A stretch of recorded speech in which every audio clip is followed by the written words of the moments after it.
Hello বন্ধুরা, নমস্কার। তোমরা সবাই কেমন আছো? আজকে তোমাদের একটা ময়দা দিয়ে নতুন একটা রেসিপি দেখাবো। তো আমি প্রথমে ময়দা নিয়েছি 2 কাপ। এর মধ্যে জল দিয়ে দিলাম, একটু লবণ দিয়ে ভালোভাবে আমি আটাগুলোকে মেখে নেব এবং সফট হবে। ময়দা দিয়ে মেখে নেব, মেখে আমি ঢাকা দিয়ে দেব।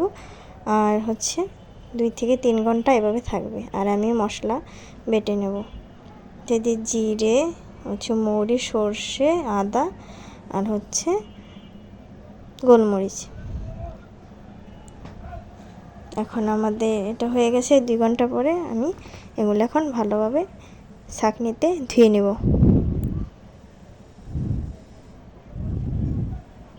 আমি 8 থেকে 9 বার এভাবে ধুয়ে নিয়েছি। যতক্ষণ পর্যন্ত সাদা জল না বের হবে ততক্ষণ পর্যন্ত এটা পরিষ্কার জলে ধুয়ে নিতে হবে।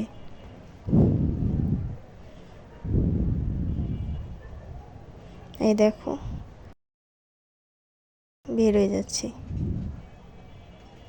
এই দেখো আমাদের সাদা জল বেরিয়ে গেছে। এখন এটা তৈরি হয়ে গেছে, পারফেক্টভাবে তৈরি হয়ে গেছে। ভালোভাবে চিপে নিতে হবে যাতে জল না থাকে।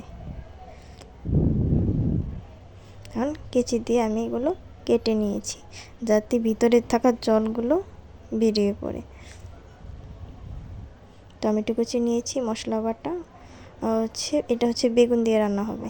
তো আমি এখানে কেচি দিয়ে কেটে হাতে চ্যাপটা চ্যাপটা করে এখানে কড়াইতে দিয়ে দিয়েছি। আর এটা অবশ্যই তোমরা সাদা তেলে রান্নার চেষ্টা করবে।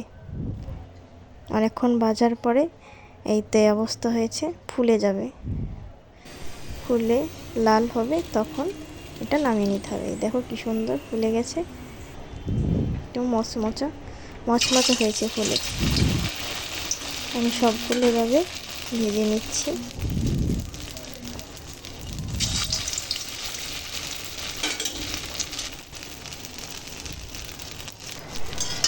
সবগুলো আমি এভাবে ভেজে নেব,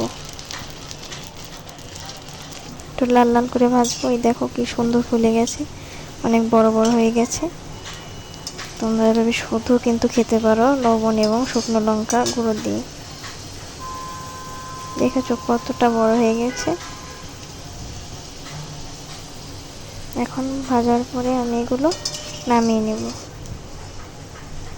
দেখো বন্ধুরা কত বড় হয়ে গেছে।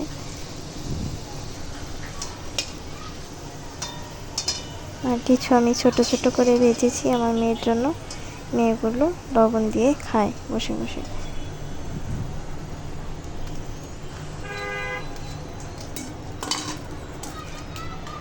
এখন এগুলো আমি কেচি দিয়ে কেটে নেব।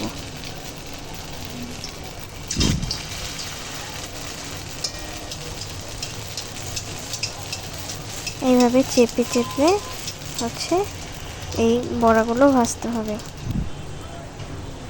আমি উপরে তেল দিয়ে দিব।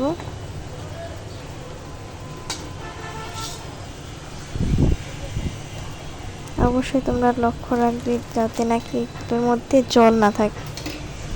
এই দেখো আমাদের ভাজা কমপ্লিট। এখন কেচি দিয়ে গোল গোল করে কেটে নেব।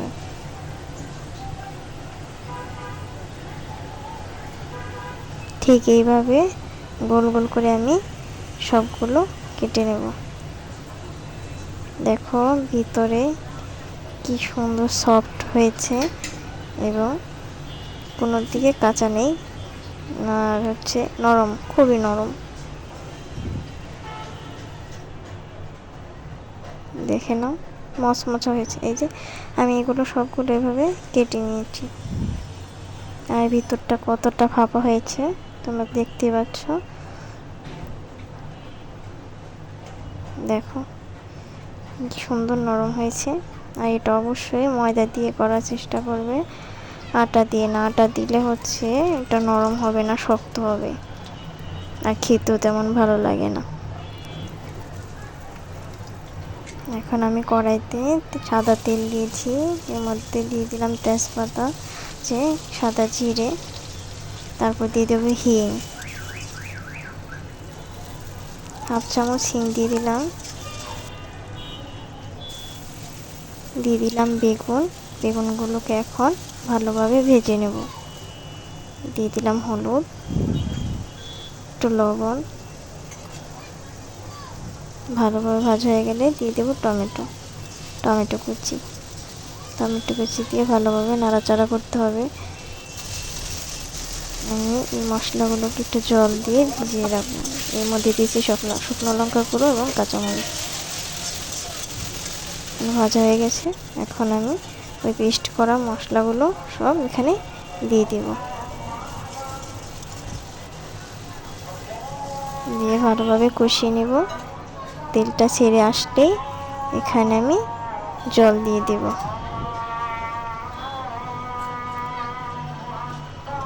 তেলটা ছেড়ে এসেছে, এখন আমি জল দিয়ে দেবো। বেশি জল দেওয়া যাবে না, কারণ এটা মাখা মাখা হবে, মাখা মাখা ভাবে রান্না করতে হবে। এখন আমি এই কাশ্মীরগুলো দিয়ে দিলাম। দিয়ে প্রায় হচ্ছে 5 থেকে 6 মিনিট এটাকে রান্না করে নিতে হবে। এভাবে থাকবে। তাই 5 থেকে 6 মিনিট পর তোমাদের দেখিয়ে দেবো কেমন হয়েছে।